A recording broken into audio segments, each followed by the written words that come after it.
Guru kita nggak ada. Siapa orang yang terdekat dengan guru kita? Ya, artinya saat ini dan beliau yang dekat. Ya, artinya beliau orang tua kita. Artinya walaupun mungkin kaitan yang lain itu dari ke saya, tapi kan saya ada bagian juga dari beliau dan guru yang beliau orang tua kita. Insya Allah kita kan nggak pernah tahu dulu. Kalau kita berpikir sekarang bahwa banyak guru untuk satu kebanggaan bahwa begini kita banyak ilmu. Saya dulu mencari guru niatnya cuma satu, petunjuknya, syaratnya, perintahnya apa? Hanya mencari doa berkahnya. Kalau masalah ilmu nanti benar tetap walaupun bahasanya kita niatnya dalam hati, tapi kuncinya kejar doa berkahnya dia. Kalau masalah ilmu walaupun dikasih satu ya. Itu kalau kejar ilmu aja yang dipikirannya tanpa berpikir bagaimana mendapatkan doa berkahnya. Nah, doa berkah itu banyak cara. Untuk mendapatkan sesuatu ada caranya.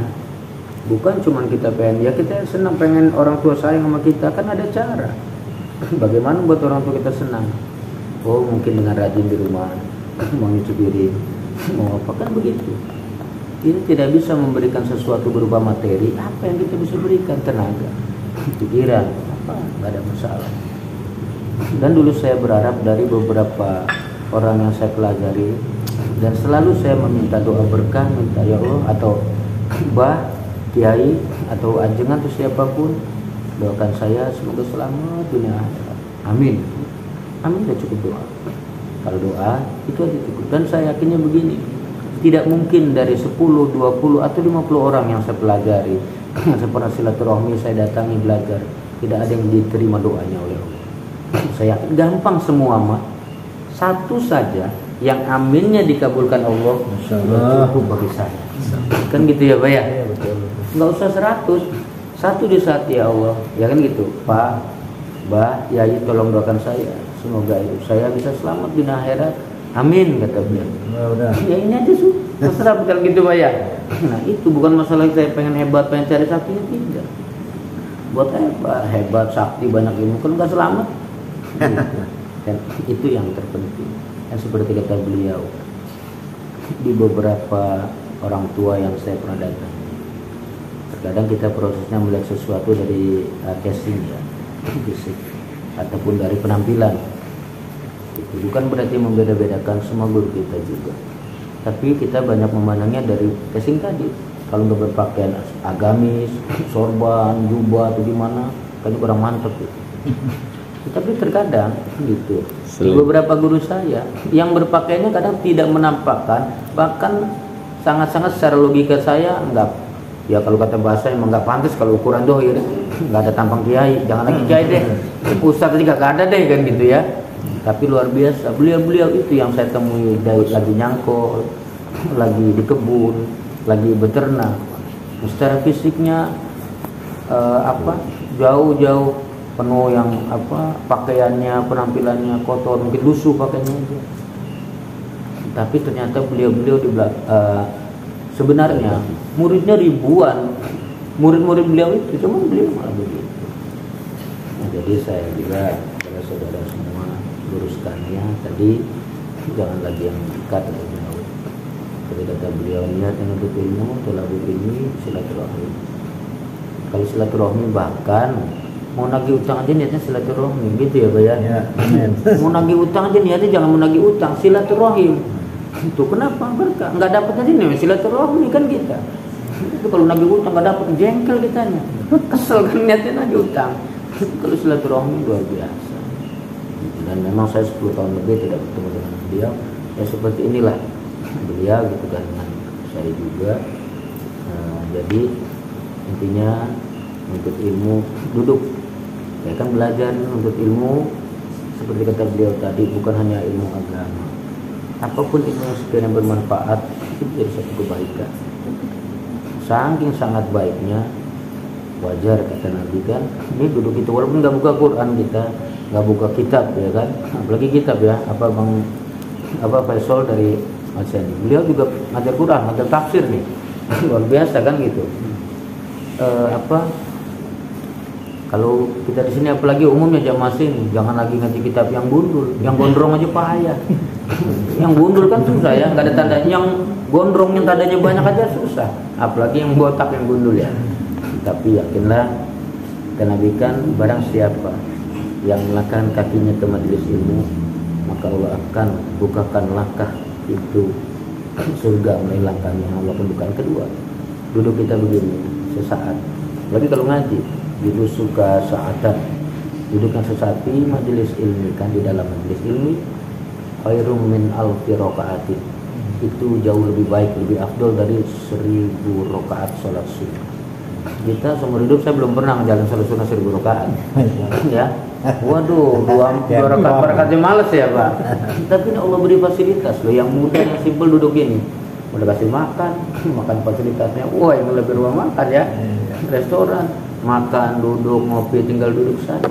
Julus suka saat itu duduk sesaat, bahkan tidak perlu megang pena, tidak perlu baca, duduk aja, itu lebih baik daripada sholat sunnah 1000 rakaat. Lalu kata Nabi apa? Wa afdolun, dan lebih afdol, lebih utama, lebih baik, min ayadati alfi maridin, daripada mendatangi, menjenguk saudara kita yang sakit. Sementara kata Nabi, barang siapa yang menjenguk saudaranya sakit di rumah sakit, di rumah, dia datang jam 12 siang, maka malaikat mendoakan orang itu, memintakan ampunnya sampai jam 12 siang berikutnya. Itu satu orang. Berarti kalau lebih baik dari 1000 orang, wah berapa tahun Allah kebaikannya itu ya. Dengan catatan, di saat mendatanginya doain yang benar, jangan ditakut-takutin. Nah ini tangga gue ini sholat kayak apa, sakit ini nggak lama nih, ninggal nih kaca sakit dia kan gitu ya, doakan yang baik. Nah insya Allah. Yang itu selanjutnya apa kata Nabi itu, duduk begini tadi tolabul ilmi di majelis ilmi, wa afdolun, dan lebih afdol, lebih utama, min ziyarati alfi syahidin, lebih baik, lebih afdol ziarah ke para syuhada ataupun para wali itu. Kenapa? Tidak ada wajib yang melebihi tolabul ilmi. Nah kata tadi kan gitu, lafadznya dia jelas, tolabul ilmi faridotun. Faridotun taknya tak mubalaghah. Mubalaghah maknanya lebih wajib, ya kan? Sholat amal. Makanya al ilmu usul amal. Ilmu adalah dasar, fondasi, kunci dari amal. Al amal tabi'uhu. Amal mah ikut dengan ilmu. Enggak ada ilmu ini bagaimana mau ikutnya kan? Al hidayatu samratul ilmi. Hidayah adalah buah daripada ilmu itu. Gimana dapat hidayah? Soalnya gak ngerti ilmunya, dikir gak ngerti ilmunya. Makanya hidayah itu memang semua sudah Allah berikan, Allah tempatkan, tinggal kita yang mau nggak. Nah salah satu dengan cara ini. Nah, seperti kata beliau, dan duduknya di majelis ilmu itu lebih baik dari orang sodakoh 70 ekor kuda di zaman perang fisabilillah. Orang kita ilmu itu jangan lagi 70 ekor kuda kita. Ini sebentar lagi hari raya kurban. 1 ekor kambing aja kita gak berani korban, ada korban perasaan gitu kan. Iya, jangan lagi yang susah, yang kaya aja gak dapat korban marah dia. Bagaimana dia mau korban? Yang kaya kagak kebagian dagingnya marah. Nah ini Allah berikan fasilitas-fasilitas semua ini untuk kita manfaatkan, gunakan. Dan ngaji itu tidak mampu tiap hari nggak ada masalah. Mau seminggu sekali, mau setengah bulan sekali. Yang penting kita tetap belajar. Ya kata beliau tadi, dulu saya pernah dipesankan guru saya, jangan pernah berhenti ngaji kamu.